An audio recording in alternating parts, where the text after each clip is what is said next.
नमस्कार, मी स्वप्नील दुधारे।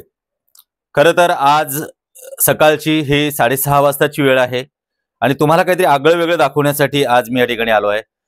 आम्ही या रोह्यापासून जवळपास 17-18 किलोमीटर लांबवरती कोल्हाड नावाचं काहीतरी गाव आहे, त्या ठिकाणी आम्ही आलो आणि रात्री या ठिकाणी मुक्कामी आम्ही थांबलो होतो। हे आहे एक रिसॉर्ट आणि त्या रिसॉर्टमध्ये अगदी रिसॉर्टच्या शेजारीच एक सुंदरशी नदी आहे आणि मी ते तुम्हाला दाखवू इच्छितो। हे पाहताय आपण, हे नयनरम्य दृश्य आपण या ठिकाणी पाहताय। नदीचा खळखळाट आणि त्याच्या शेजारी असणार हे कॉटेज आणि कॉटेजमध्ये आम्ही रात्री मुक्कामी थांबलो। खरं तर रात्री आम्हाला येण्यासाठी थोडासा वेळ झाला होता, त्याच्यामुळे फक्त नदीच्या पाण्याचा आवाज आम्हाला येत होता आणि त्याच्यामुळे आम्हाला कळलं की इथे कुठेतरी एक नदी आहे आणि पण एवढं सुंदर असं काय आहे हे आम्हाला याची थोडी कल्पना नव्हती। आणि हे जे दृश्य आहे पाहताय, मागचा जो कॉटेज आहे, अगदी सगळं कॉटेज हे सागवानाच्या लाकडाने बनवलेलं हे कॉटेज आहे। याचा फ्लोअर पण सागवानच्या लाकडाचा आहे आणि याच्यामध्ये जर बघायला गेलं तर या सगळ्या ज्या बाहेर बसण्यासाठी हा डायनिंग टेबल वगैरे सगळा दिला आहे, जेवणासाठी व्यवस्था आहे आणि अतिशय नदीच्या किनारी असल्यामुळे या ठिकाणी थंडी देखील तेवढीच जास्त आहे।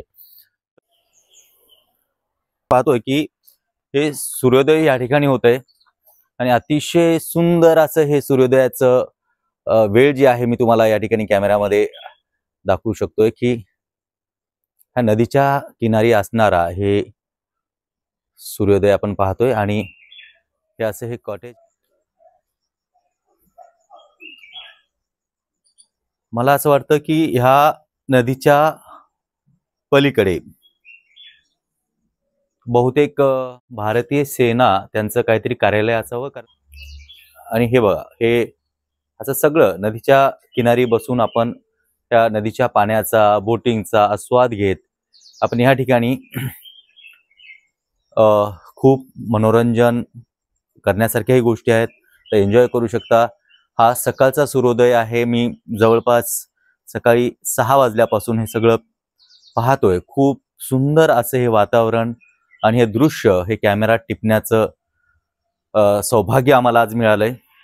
खरं तर आम्ही या ठिकाणी रात्री खूप उशिरा आल्यामुळे हे सगळं काही पाहता आलं नव्हतं, पण आता हे सगळं काही सकाळी सकाळी पाहण्याचा मोह आम्हाला आवरला नाही आणि त्याच्यामुळे आम्ही सकाळी लवकर उठून हे सगळं दृश्य तुमच्यापर्यंत पोहोचवण्याचा आम्ही प्रयत्न करतोय।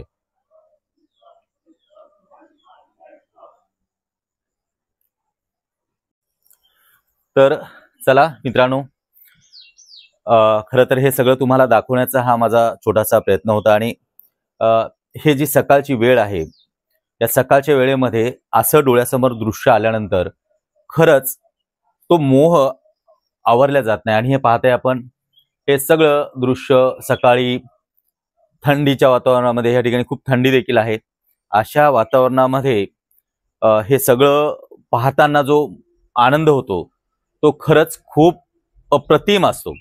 बरं, हे सगळं दृश्य मी तुम्हाला पुन्हा एकदा दाखवेल, जेव्हा या सगळे वेटर्स येतील किंवा हे सगळं सुरू होईल तेव्हा दाखवेल। पण आमचं सौभाग्य की आम्हाला या ठिकाणी रात्री थांबता आलं। रात्री या ठिकाणी खूप थंडी होती, प्रचंड थंडी होती। अशा थंडीमध्ये आम्ही कुडकुडत रात्र काढली, पण सकाळी जेव्हा पक्ष्यांचा एवढा छान गोड आवाज कानावरती पडला तर आम्ही 5 वाजता उठून पाहतोय की बाहेर नक्की काय आहे।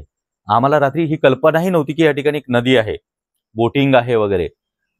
बस रात्री आम्ही या ठिकाणी थांबलो आणि सकाळी पाहतोय तर एक सुंदर हे सगळं दृश्य दिसल्यावरती असं वाटलं की हे सगळं तुमच्यापर्यंतही पोहोचणं महत्वाचं होतं। आम्ही खरं तर मॉर्निंग वॉकला निघाल्यानंतर हे सगळे शूट करतोय। तुम्हाला नंतर सगळं हे पाठवण्याचा, दाखवण्याचा प्रयत्न मी नक्कीच करेल।